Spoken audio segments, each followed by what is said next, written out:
تحية طيبة متابعي ومشاهدي فضائية باديان ساد برنامج موركرين. برنامج موركرين برنامج خاص عن الأيزيديين. في هذه الحلقات الفائتة في حملة الانتخابات كنا معكم ومع عدد كبير من المرشحين الأيزيديين الذين كانوا على قائمة 162 للاتحاد الوطني الكردستاني. في هذه الحلقة أيضا لدينا ضيفين مرشحين من مدينة الزيتون من بعشيقة وبحزاني. قبل أن نذهب إلى ضيفين فلنذهب إلى دهوك وإحدى حفلات التخرج لطلبة الشنقار، وسنكون معكم مرة ثانية.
قال لك اسبي خوش بوم حفلة تخرجان ما حد دهوك تاقن دهوك اسمي دار مستجاب خارج بوم اسباسي حوالة خود همول با ما ماذا من قال لك كيف خوش بوم سربيها آواره بوني دوان دجي هر ما دفش ما دوام خبر ندم مقانا في مرحلة اسباسي حوالة خود متحتنا زحمت كيشاين قال لك من دوان.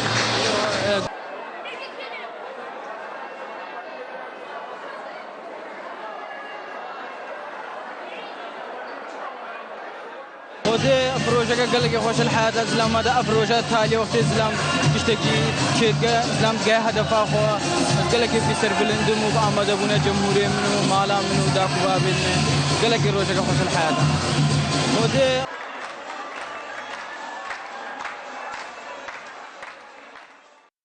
لم يبقى إلا أيام قليلة على انتخابات البرلمان العراقي لدورته الرابعة، وقائمة الاتحاد الوطني الكردستاني حسب وجهات النظر للسياسيين في العراق وكردستان بأنها قائمة كبيرة ولديها مرشحين كبيرين ولديهم شهادات عليا، وأملهم كبير بهذه القائمة في أن تكون إحدى القوائم الكبيرة والأولى في برلمان العراق لتدافع عن حقوق كردستان بكل أديانها سياسيا اقتصاديا اجتماعيا ودينيا. في هذه الحلقة أيضا لدينا كما قلت مرشحين من مدينة الزيتون، فليتعرفوا هم على أنفسهم ولجمهورهم. أهلا وسهلا بك في برنامج موركرين. أهلا وسهلا أستاذ، شرفنا. أيضا أهلا وسهلا بك في برنامج موركرين. ست، إذا أنت في البداية تعرفين نفسك للجمهور، من تكون المرشحة؟ يسعدني ويشرفني أعرف نفسي لجمهورنا العزيز. المرشحة الحقوقية مكرمة خضر سعيد، تسلسل 32 عن قائمة الاتحاد الوطني الكردستاني 162، قائمة الشهداء الأبطال، قائمة النجباء والتضحيات. شكرا. أستاذ، تعرف نفسك أنت أيضا. نعم. إني المرشح علي شيخ خليل البيشمام، مرشح على قائمة الاتحاد الوطني الكردستاني المرقم 162، تسلسلي في القائمة 27. مواليد بعشيقة وبحزان 1976، خريج معهد إعداد معلمين نينوى. بعد الثالث من آب التحقت إلى جبل بعشيقة بعد طبعا مجيء داعش، والثلاثة آب الأسود التحقت إلى لواء 112 كمقاتل أو خوبخش متطوع. نعم، متطوع داخل لواء 112 مع أصدقائي وإخواني في تحت خيمة الحزب الشيوعي، وكانوا جميع المقاتلين من بعشيقة وبحزاني. وبعدها وبعد ما يقارب الأكثر من الشهر التحقت إلى منطقة جبل سنجار، منطقة شرفدين، التحقت من أجل الأساس اللي رشحت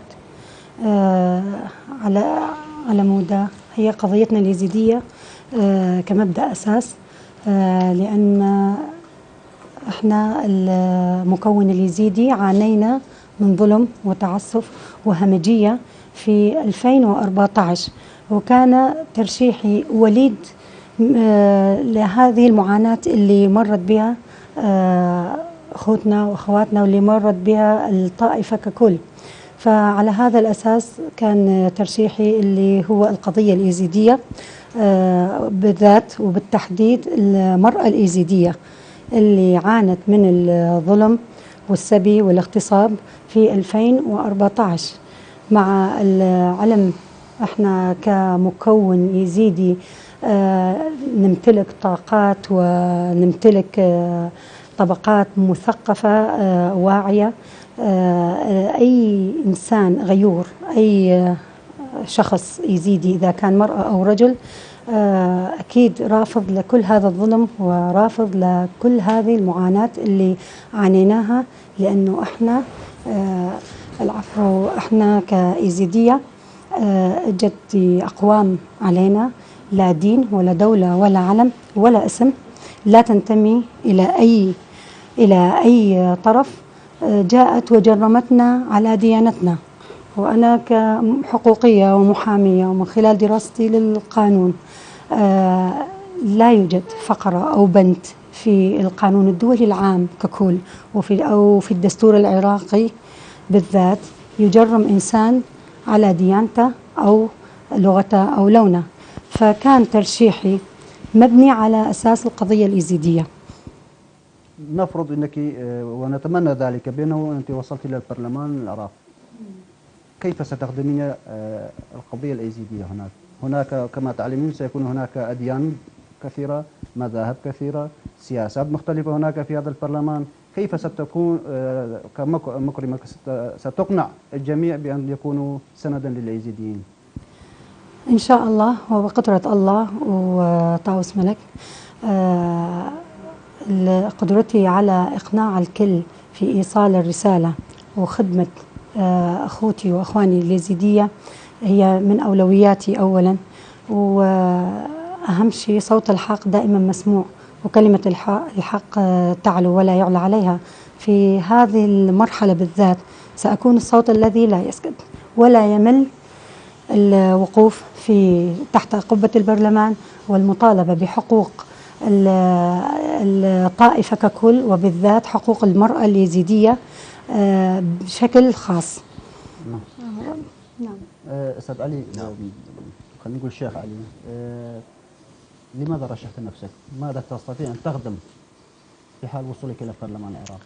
بصراحة رشحت نفسي كان ترشيحي بناء عن طلب جماهيري من إخواني وأصدقائي في بعشيقة وبحزان ومريديني في سنجار كعامة. والسبب من ترشحي هو لقطع الطريق عن الفاسدين الذين يريدون الوصول إلى قبة البرلمان على أكتاف الفقراء والمحتاجين. هل تستطيع هناك أن تكون عائقا أمام هؤلاء الفاسدين كما تقول؟ إن شاء الله بجمهوري وجماهيري سأكون عائقا قويا. في برلمان العراق كما ذكرت هناك كثير من الأديان والطوائف والمذاهب، كيف ستعملون معا؟ كما تعلمون أغلبية الذين قد يكونوا مرشحين هم كانوا مع داعش الآن في جنوب العراق، كيف ستتعامل مع هؤلاء الناس؟ بصراحة نحن كشعب كشعوب كمسلم كيزيدي سني شيعي مسيحي ليس لدينا أي مشاكل، لكن المشاكل هي موجودة فقط عند السياسيين، وسنحاول كل من كان له يد في التعاون والتعامل مع داعش سيكون لنا بصراحة حساب سوف نقدمه للقانون كائن من يكن حتى وإن كان لديه حصانة. فاليزيدية في الوقت الحالي يحتاجون إلى شخص يمتلك غيرة أكثر من الكفاءة.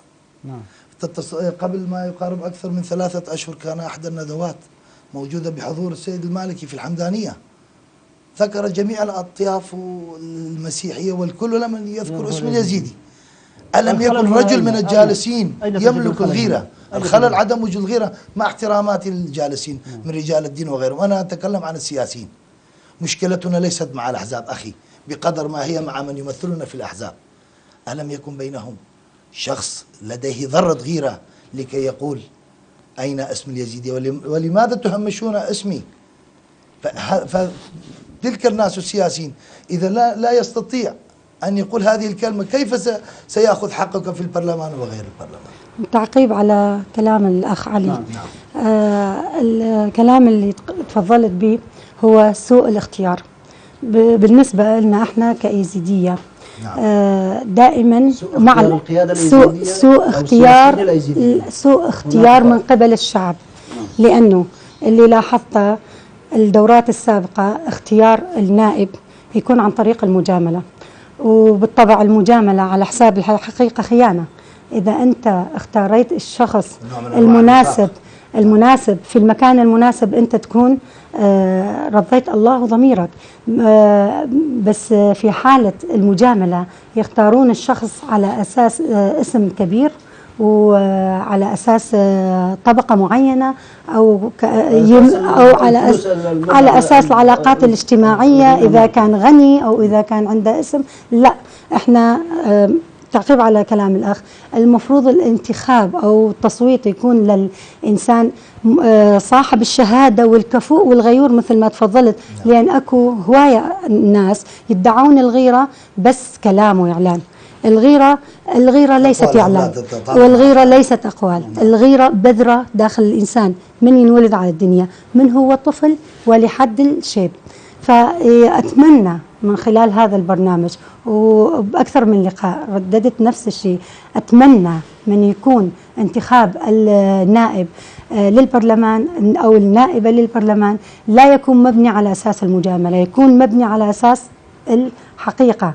وفي هذه الطريقة أنت راح تقضي بالضبط، راح تضع الشخص المناسب في المكان المناسب، وفي نفس الوقت راح تقضي على عدة أمور اللي هي الفساد واللي هي الطائفية وتلغي هاي الأمور كلها. فمثل ما تفضل أخونا، الغيرة مثل إن وجدت في داخل الإنسان، وأنا على يقين أكو نساء وأنا واحدة من ضمنهم، أنا غيرتي لديني ولملتي ما تسمح لي أتوقف في نقطة معينة. ومثل ما تفضلت بالبداية، أنا ترشيحي كان على أساس الغيرة اليزيدية. لما أنا دخلت المخيمات في كامب آسيان وأنا كنت طالبة آخر مرحلة بكلية القانون أداوم في كركوك، رحت تطوعت للتدريس 3 سنوات في كامب آسيان مراحل الوزاري المتوسطة، المراحل النهائية. ليش؟ لأنه غيرتي ما سمحت لي أقف مكتوفة الأيدي وأنا أشوف وشاهد عيان على ملتي وأبناء طائفتي معذبين مهمشين مظلومين، وتحول كل يزيدي من إنسان ذو كيان وآدمية إلى إنسان رقمي. أنا دخلت المخيمات، ليش الإنسان اليزيدي أو العائلة اليزيدية صارت مجرد رقم؟ إحنا نؤمن بالتكنولوجيا، نحترم التكنولوجيا، بس مو تتحول الآدمية والإنسان إلى مجرد أرقام. الخيمة الفلانة 400 500 300 302، شنو هذا؟ هذا الشيء اللي خلى واحدة مثلي واللي دفعني للترشيح على أساس غيرة الدين أولا، مع أنه أنا صاحبة 3 شهادات والحمد لله والشكر، مثل ما تفضل الأخ قبل شوية تعقيب على كلامك، لأن أنت قلت أكو شهادات بس لازم غيرة. لا، من وجدت الشهادات مع الغيرة في داخل إنسانة مثلي، هذا الشيء دفعني أن لا أتوقف. أنا جربنا الكثير من أصحاب الشهادات. نحن لسنا بحاجة إلى شخص يكون له شهادة بالذرة، نحن بحاجة أنا معك إلى أخي، الشخص أنا معك. هذا الشخص عندما يبكي الفقير، هذا بالضبط. نعم. هذا الشخص اللي أنت تفضلت وحكيت عنه هو نفس الشخص اللي قلت لك وصل هذا المنصب عن طريق المجاملة. نعم. احنا ما نرحب نقطع الطريق عنهم شلون يعني؟ وعي انتخابي. الناس لازم تعرف انه الشخص اللي يمثلها هذا انسان قوي كفؤ مثقف متعلم. وتعقيب على كلمة الشهادة، يا أخي أكو ناس ماخذين شهادات أوكي نعترف بها، بس هم متعلمين فقط. الشهادة لا تكفي أن تكون متعلم، الشهادة لازم تجمع بين شغلتين، التعلم والثقافة. يعني أنت تكون إنسان ذو شهادة متعلم ومثقف، وإلا أسماء كثيرة أو نقول فئات كثيرة أخذت شهادات بس ما عندها لا وعي ولا ثقافة اجتماعية ولا ثقافة دينية ولا ثقافة اقتصادية ولا ثقافة سياسية. الإنسان المتعلم مثل ما يقرأ أو مجبر أو ملزم في مناهج دراسية معينة، هو بالحياة، والحياة هي مدرسة كبيرة، المفروض يكون مغطي لكل هاي الأمور. المفروض يكون عند أي سؤال لا يتوقف، إذا كان السؤال سياسي اقتصادي اجتماعي، المفروض هذا الإنسان المثقف والمتعلم لا يتوقف عند نقطة معينة. وارجع وأكرر، وجود عنصرين مهمين بالمرشح، الشهادة والكفاءة وقوة الشخصية والثقافة والتعلم، زائدا غيرة الدين، هي هذه اللي راح توصل الرسالة اليزيدية إلى أعلى المستويات. وإن شاء الله في حالة الفوز، وأنا جدا قريبة من الفوز لأن عندي قاعدة جماهيرية واسعة وعندي أصوات ناس مخلصين وشرفاء واقفين معايا، إن شاء الله بإرادتهم وبإرادتي وتصميمي على الوصول للهدف راح أكون عند مستوى طموح كل هذول الناس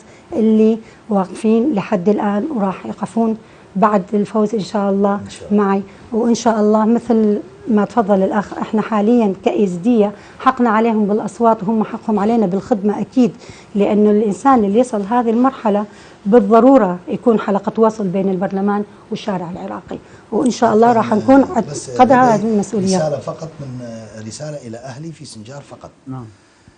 سنجار دائما ينخدعون، وسبب انخداعهم خاصة في الانتخابات هو طيبتهم الزايد. فكل رجائي إلى أهلي في سنجار أن يبتعدوا عن العواطف في القضايا المصيرية وأن يفكروا في عقولهم. نعم. كما تعلم أستاذ علي، في المخيمات الآن هنا أكثر من 400,000 يزيدي أعتقد. يعني نستطيع أن نقول بأن دين كامل، شعب لدين كامل يعيشون في المخيمات. هناك جهات تقوم باستفزازهم أو خوفهم، بتخويفهم مثلا بأن إذا لم يصوتوا لفلان قائمة أو لفلان مرشح سيكون مصيرهم قطع الراتب أو الإبعاد عن العمل. يعني هناك أساليب استفزازية. ماذا تقول لهم لهذا الشعب الذي يعيش بالمخيمات؟ إلى متى يبقى يخافون؟ يعني هل هناك خوف أكبر من 3/8/2014؟ في البداية أحب أن أقول لك لماذا هم في المخيمات.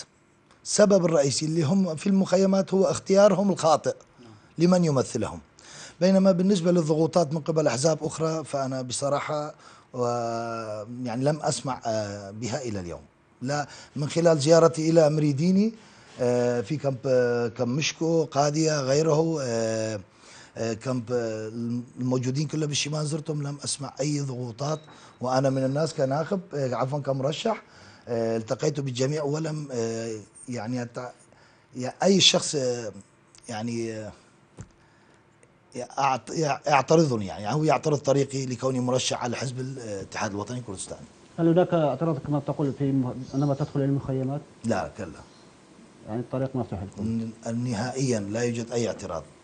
أستاذ علي، نقول هل الشعب وصل إلى تلك هم الآن يتباكون على النازحين في هذه الانتخابات؟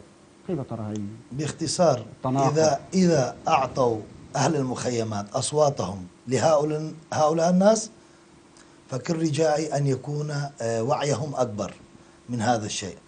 وأنا بصراحة التمست بأن الوعي وصل إلى درجة جيدة بعض الشيء. نتمنى ذلك، أن يرون أنفسهم يعيشون في المخيمات. تعقيب على كلام نعم. الأخ وعلى كلامك أستاذ. بالنسبة لنا احنا كمرشحين جدد نعاني من تجربة المرشحين السابقين، يعني في خلال الجولات من ننشر وعي انتخابي. أول سؤال أو أول شيء يتبادر لذهن المواطن: إيش راح تقدموا لنا؟ سؤال شنو الخدمة اللي راح تنطونا؟ اللي قبلكم انطيناهم الأصوات وما شفناهم، ما سمعنا عنهم، لا تصريح تلفزيوني، لا بوقفة حقيقية على أرض الواقع، لا بدعم معنوي ولا بدعم مادي. فكنت أتمنى من الناس اللي اجوا في الفترة الأخيرة ويستغلون هاي الأموال اللي هاي 4-5 سنوات يكدسوها، كان المفروض تكون هذا التوزيع وهذه الحنية والعطف قبل 3 سنوات بالمخيمات اللي أنا عشت بيها وشفت حال اليزيدي إلى أي درجة وصل. كنت أتمنى وقفة من أي مرشح من هذول المرشحين، ولو وقفة معنوية، يجي يقف بصفي أنا كست مكرمة خضر سعيد المتطوعة من أجل أبناء جلدتها. تطوعت للتدريس ووقفت بالمخيم حالي حالهم، والله يشهد على كلامي. أنا من تطوعت قلت للمدير أنا متطوعة لهذه المدرسة، لأنه إحنا بهاي الطريقة نكون بنجاحنا وباستمرار عجلة التعليم. إحنا هذا الرد الأقوى على داعش اللي إجا وراد يأخرنا بهجمته، وراد يوقف عجلة التعليم، وراد يقضي على ديانة بأكملها. أنا يمكن ما كان عندي بندقية مثل الأخ، بس القلم أسمى، والقلم يوصل بطريقة أول شيء بطريقة قوية، وثاني شيء كل من القلم والسلاح له دوره بهاي المعركة. والحمد لله والشكر أنا في خط معين أنا واجهت هذا الاجتياح وواجهت هذا الغزو بطريقتي ورديت عليهم، ومن خلال رسالة تربوية وتعليمية قلت لهم لا، إحنا اليزيدية أقوياء، احنا اليزيدية متعلمين، احنا اليزيدية قادرين على ان نصنع اجيال واجيال حتى واحنا راسحين تحت المخيمات. المخيم ما غير من ارادتنا ولا قلل من ارادتنا. انتوا صح جيتوا دمرتوا نهبتوا كسرتوا، هاي الامور كلها على ارض الواقع الكل شاهد عيان عليها، بس اللي ما قدروا يكسروا او يتعدوا هو الروح اليزيدية والغيرة اليزيدية اللي بداخلنا وحماسنا واندفاعنا نحو النجاح ونحو الأفضل. نعم. لأن إحنا شعب علمنا الحضارات. نعم. شيخ علي، لكل مرشح ما عدا برنامج الانتخابي لحزبه هناك برنامج خاص له. نعم. فما هو برنامج الشيخ علي لهذه الانتخابات؟ صراحة لا أملك برنامج فيه تكرار لسياقات، عفوا تكرار لوعود وسياقات من سبقوني في الدورات السابقة من المرشحين. الناس ملت من الوعود دون والله نخجل حتى نتكلم نعم. بالوعود.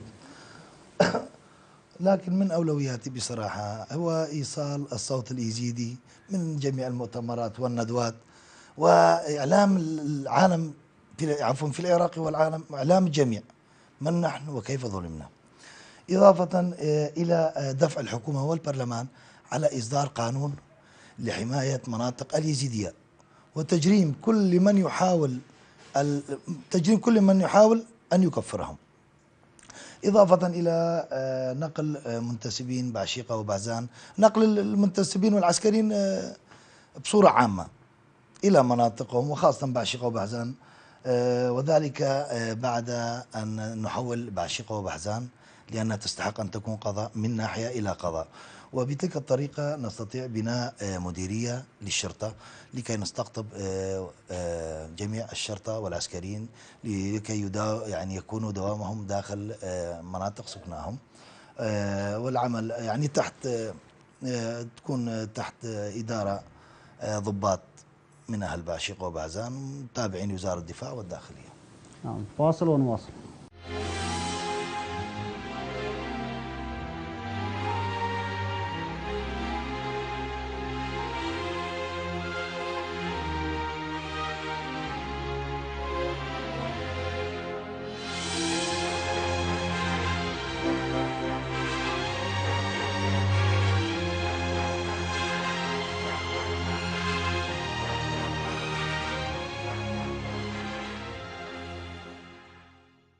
مرحبا بكم مرة ثانية لنكمل هذه الحلقة من برنامج مولكرين مع المرشحين من مدينة الزيتون بعشيقة وبعزان. ست مكرمة، الشيخ علي تحدث عن برنامجه الانتخابي. لست مكرمة، ما هو برنامجه الانتخابي في هذه الحملة؟ أستاذ، في أكثر من لقاء أنا شرحت ووضحت برنامجي الانتخابي، بس اليوم باختصار واختصارا للوقت. أنا برنامجي الانتخابي يتضمن عدة نقاط، واللي إن شاء الله بمجرد وصولي قبة البرلمان راح تترجم على أرض الواقع، لأني مختصرا ما راح أردد شعارات ولا وعود وأكثر من عدها، لأنه صار عندنا تحسس من هاي الوعود بالشارع اليزيدي ككل. فالنقاط المهمة إن شاء الله واللي هي الأولوية وباختصار الناجيات والمختطفات، الأرامل والأيتام، الطلبة والعوائل المتعففة والفقراء والمرضى والمعوزين والعمال، أمانة في رقبتنا. إذا الله وفقنا وبعون الله موفقين إن شاء الله، الخدمة اللي راح تتقدم لهاي الفئة وهاي الطبقة هي مشروعي الانتخابي، بعيدا عن تعداد النقاط، ترجمة على أرض الواقع. وأعتذر لأني ما راح أردد النقاط أو المشروع الانتخابي، لأني في أكثر من حلقة ذكرت مشروع الانتخابي. يعني أنتم كمرشحين يعني ما تقدرون تنطوا وعود إذا لم توصلوا إلى برلمان العراق، وبعدها مثل ما تقولين ستكون على أرض الواقع تعملون فيه. نعم أستاذ، وكثرة الوعود والشعارات تفسد القضية ككل، لأنه كثيرين اللي سبقونا وعدوا وما وفوا، وانت وعد الحر دين عليك. انت من توعد شخص أو توعد إنسان بشيء، هذا الإنسان راح يعيش على أمل، وبعدين تجي تخيب أمله، فهاي خيبة أمل للكل. فأوعد الكل ببرنامج الانتخابي مسؤولية الكل اللي ذكرتهم، مسؤوليتي بضميري ووجداني، أنا اللي راح أشتغل عليها على أرض الواقع. نعم. شيخ علي، بما أنك كنت أحد المتطوعين في سنجار مثل ما يقول من 3/8، أي يوم وصلت له شنغال في 2014؟ ما يقارب بعد شهر ونص من 3/8 التحقت في جبل سنجار. بعد قطع الطريق، لم يكن طريق، التحقت عن طريق الطائرة. نعم. بما أنك كنت في شنغال، إذا وصلت إلى برلمان العراق وأنك رأيت ما جرى في شنغال، ماذا ستفعل لهم؟ ما هو، هل لديك برنامج خاص لهذه المدينة المنكوبة؟ الوجع الكبير هو سنجار بصراحة. سنجار تحتاج لكل شيء، صغيرة وكبيرة. وضع بعشيقة وبحزان يختلف عليها كثيرا. سنجار تحتاج إلى يعني خدمات من كل النواحي. هل تعلم بأن سنجار لحد اليوم، خاصة مناطق الشمال، لا يملكون سند أو عقار لمنازلهم؟ فأنا إن شاء الله لا أريد أن أوعد، لكن أقسم بأنني سأسهر الليالي ولن أنام، وسأكون ساهرا لخدمة أهلي وناسي في بعشيقة وبحزان، عموم اليزيدية عامة وسنجار خاصة، بما أستطيع، يعني حسب طاقاتي الموجودة. لكوني أنا في منطقة سأكون إن شاء الله يعني البرلماني هو التشريعي، بما أستطيع من حكم يعني سلطتي.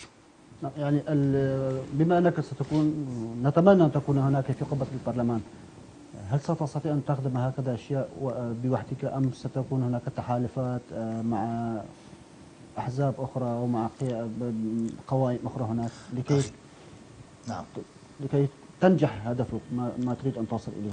عزيزي، سوف أكرر عليك أن مشكلتنا ليست مع الأحزاب والتحالفات، مشكلتنا مع الشخص الذي يمثلنا. يعني كلما كنت جيدا وكنت أهلك وناسك وناخبيك راضين عليك، هذا المردود سيرجع بالإيجابي على حزبك. يعني الحزب ما دخل الحزب إذا بلطت الشارع لأهلك وناسك. فنرجع ونقول مشكلتنا مع من كان يمثلنا، وأنا لا أعمم، لا، كان بينهم من قاموا بعمل كنسبة مع احتراماتي لهم، عملوا الشيء الذي لم يستطيع أحد أن يعمله. بما أنك من قائمة الاتحاد الوطني الكردستاني مرقمة 162، هل تعتقد بأن الاتحاد الوطني الكردستاني سيفتح لك المجال لكي تدافع عن اليزيديين؟ بصراحة كما نرى بأن هناك أحزاب تعمل من أجل الأحزاب فقط، ليس من أجل الشعب مثلنا. بصراحة أنا وصلت إلى قناعة تامة، لو أني لم أملك تلك القناعة لما رشحت على قائمة الاتحاد الوطني الكردستاني. بكل قناعة أنا أعلم بأنهم سيدعمونني في خدمة أهلي وناسي. نعم. ست مكرم، تحدثت أنت في برنامجك الانتخابي بأنك ستكونين سندا للناجيات، لأن بصراحة الناجيات والمختطفات هم من قد نقول نقطة سوداء لنا كيزيدين، لأنهم تعرضوا إلى أبشع الجرائم. هناك مختطفات أو نقول ناجيات الآن تعيش في المخيمات، ماذا تستطيعون أن تقدمون لهم؟ بداية أستاذ أود أصحح الكلمة اللي أطلقت على الناجيات. الناجيات ليست نقطة سوداء، وإنما جرح يزيدي ينزف. نقطة سوداء في الإنسانية، في الإنسانية التي يعيش فيها الآن العراق، ضمير الإنسانية. العفو أستاذ. الوضع والحالة اللي مرت بها الناجيات والمعاملة القاسية اللي مرت بها يندى لها جبين الإنسانية. أولا، وأنا واحدة من الناس ما راح أسكت على أي ناجية أو أي فتاة يزيدية تعرضت لهذه القسوة والهمجية في التعامل. من خلال زياراتي أنا زرت فتاة تدعى حنيفة عباس. حنيفة اعتبرتها من قبل ما أشوفها حتى اعتبرتها بنتي أول شيء، لأنه عانت ظروف كلش صعبة. وحنيفة مثل أي فتاة يزيدية قوية، لأن حنيفة أمام مرأة من عيونها انسبت وانخطفت خواتها، وهي مصابة بساقها اليمنى وده تنزف ومتخبية وراء براميل فارغة مال نفط. عانت معاناة شديدة، قطعت مسافة من سنجار إلى أن تخطت حدود الأمان، هي وده تمشي تقطع جبال وتقطع مسافات كلها وعرة وموبوءة بالوحوش وبالقساوة، بس لأنه تريد تصل لبر الأمان. حالة حنيفة هي من عشرات أو مئات من الحالات. هي أكيد حالة حنيفة واحدة من مئات. أنا اللي أقصده واللي أريد أوصلها من خلال هذا الكلام رسالة لكل الناس الشرفاء والطيبين اللي يدعموا الفتيات المختطفات بتحريرهم بمبالغ مادية كبيرة، لأنه حنيفة الفتاة اليزيدية خسرت أو اختطف لها 5 أخوات، وهي لا تملك أي مورد مادي ولا وظيفة، وحالتها المعيشية جدا رديئة، ومع هذا هي تسكن منزل إيجار. فاللي أتمناه واللي أتمناه من كل الناس صاحبة الغيرة والشهامة أنه تتواصل ويا الأخت حنيفة وعشرات مثل الأخت حنيفة لا تدعمها أقله باسترجاع أخواتها اللي اختطفوا أمام مرأة من عينيها ولا تستطيع أن تعمل شيء أكيد لأنها هي عاجزة. نعم.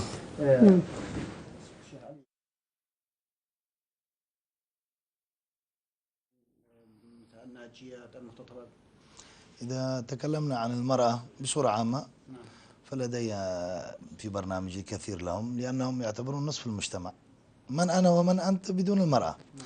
ولكن بالنسبة للمختطفات فأعتذر لن أجيبك، لأن مع احتراماتي لأختي ست مكرمة لا أريد استغلال هذا الموضوع، وخاصة يوجد 3000 مختطفة لحد اليوم لا نعرف أين هم. فأعتذر لأنه أستغل هذا الموضوع في برنامج الانتخابي. ست مكرمة، إذا نتحدث عن الحملة الانتخابية في مدينة بعشيقة وبحزان، لأن كما تعلمون بأن من المناطق الأيزيدية الآن منقسمة، هناك تابع إلى أقليم كردستان، وبعشيقة وبحزان الآن تابع إلى الحكومة العراقية كما. فكيف تتعاملون الآن في حملتكم الانتخابية هذا؟ كيف تجمعون الأصوات؟ كيف تتجولون في هذه المناطق؟ التجول في مناطق بعشيقة وبحزاني مسؤولية كبيرة صراحة، لكوننا تابعة إداريا للحكومة المركزية، ومع اعتزازنا واحترامنا بوجود قوات من الجيش العراقي والحشد الشعبي. بس مع هذا احنا نتجول ونقوم بحملتنا الانتخابية، لأنه ترشيحنا لغاية وهدف لازم احنا نصل له ونحققه. فمهما بعدت المسافات، مهما تعددت الآراء أو تعددت الجبهات، الهدف من الترشيح أول شيء، ومثل ما تكلمت في بداية اللقاء، هدف إنساني. وإحنا العراقيين إذا بالوسط وإذا بالجنوب وإذا بالشمال معروفين بإنسانيتنا أول شيء، وبغيرتنا ثالث شيء. هل هناك عوائق تضايقكم في هذه الحملة؟ عوائق؟ أنا بالنسبة لي صادفني موقف بسيط، بس اللي أحلى من عنده كان، والشيء اللي رجع لي الإيمان بأخوتنا وين ما يكونون وعزز لي هذا الإيمان والاحترام. أنا في أحد جولاتي مريت بنقطة تفتيش هي مو تابعة للإقليم، تابعة للمركزية. جنود يمكن من الحشد الشعبي ومن الجيش العراقي رحبوا بي كمرشحة أول شيء، واهتموا. أصبحت فيها دمار. ماذا ستقدم مكرمة خضر سعيد لهذه المدينة عندما ترشح تفوز في الانتخابات وتصبح برلمانية؟ أنا عهد مني أخلص لكل المناطق المتضررة من تنظيم داعش، وليس بعشيقة وبحزاني فقط، لأن بعشيقة وبحزاني مناطق سهل نينوى الموصل كلها لها حق علينا بتقديم الخدمات، لنساعد هؤلاء الناس في أنه يصلون لمرحلة أنه يثقون بحكومتهم أول شيء، ويثقون بالناس اللي دا تمثلهم ثاني شيء، وتقديم الخدمات لكافة المناطق المتضررة بعيدا عن المسميات. الكل عانت نفس المعاناة، الكل تعرضت لهجمة قاسية، فتقديم الخدمات لكافة المناطق هذا هدفي وغايتي،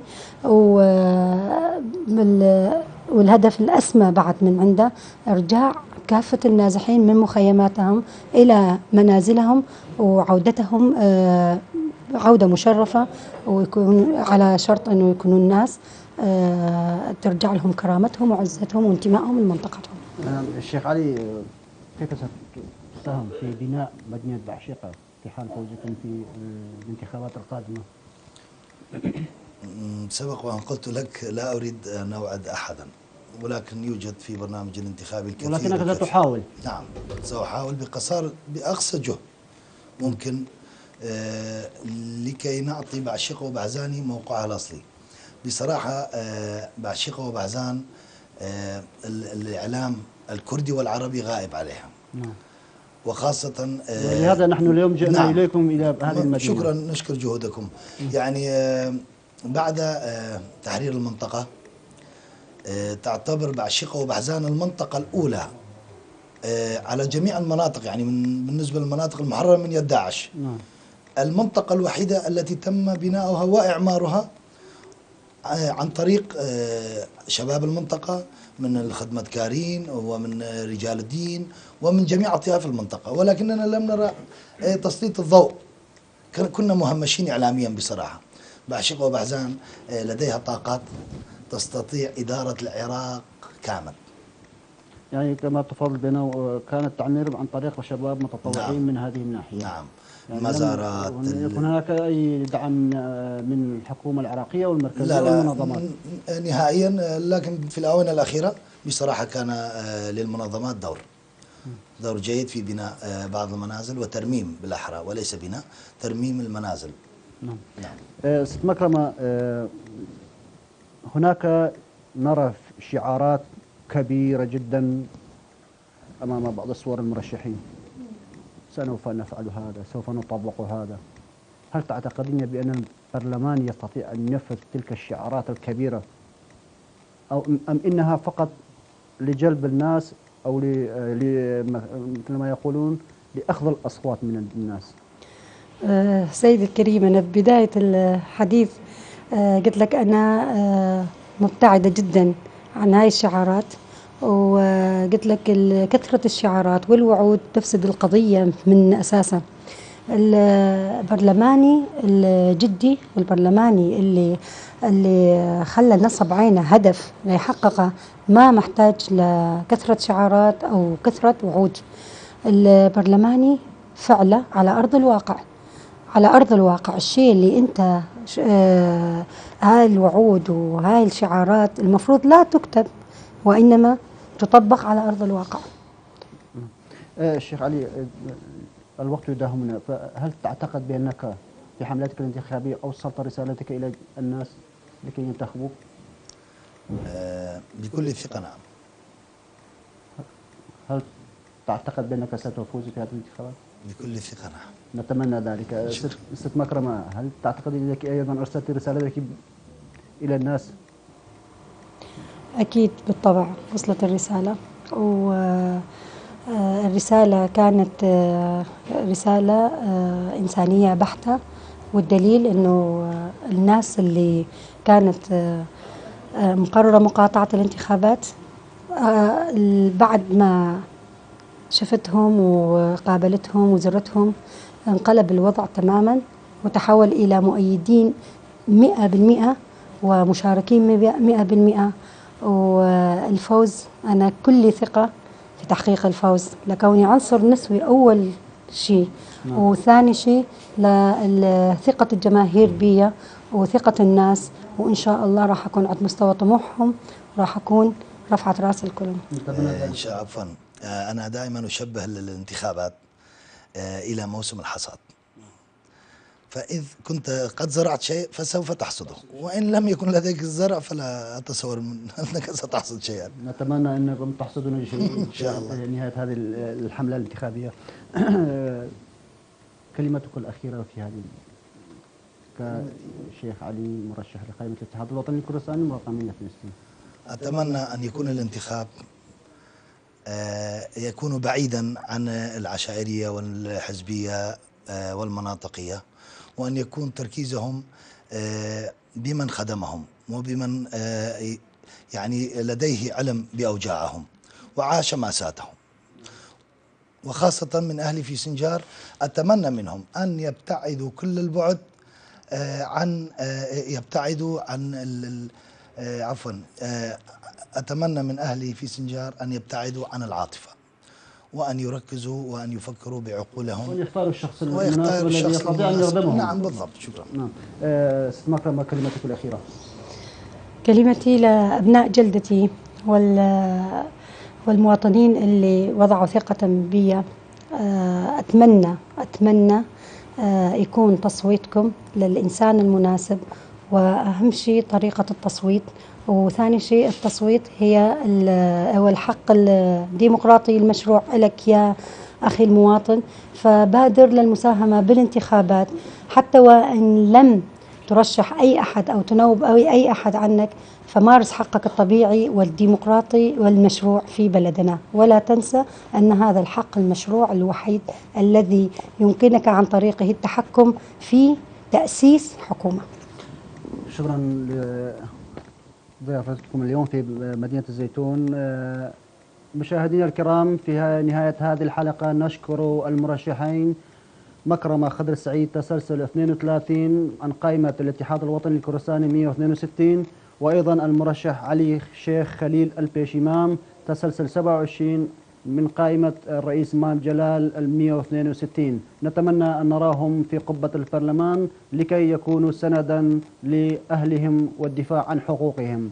إلى حلقة أخرى وأربعاء قادم، كونوا بألف خير.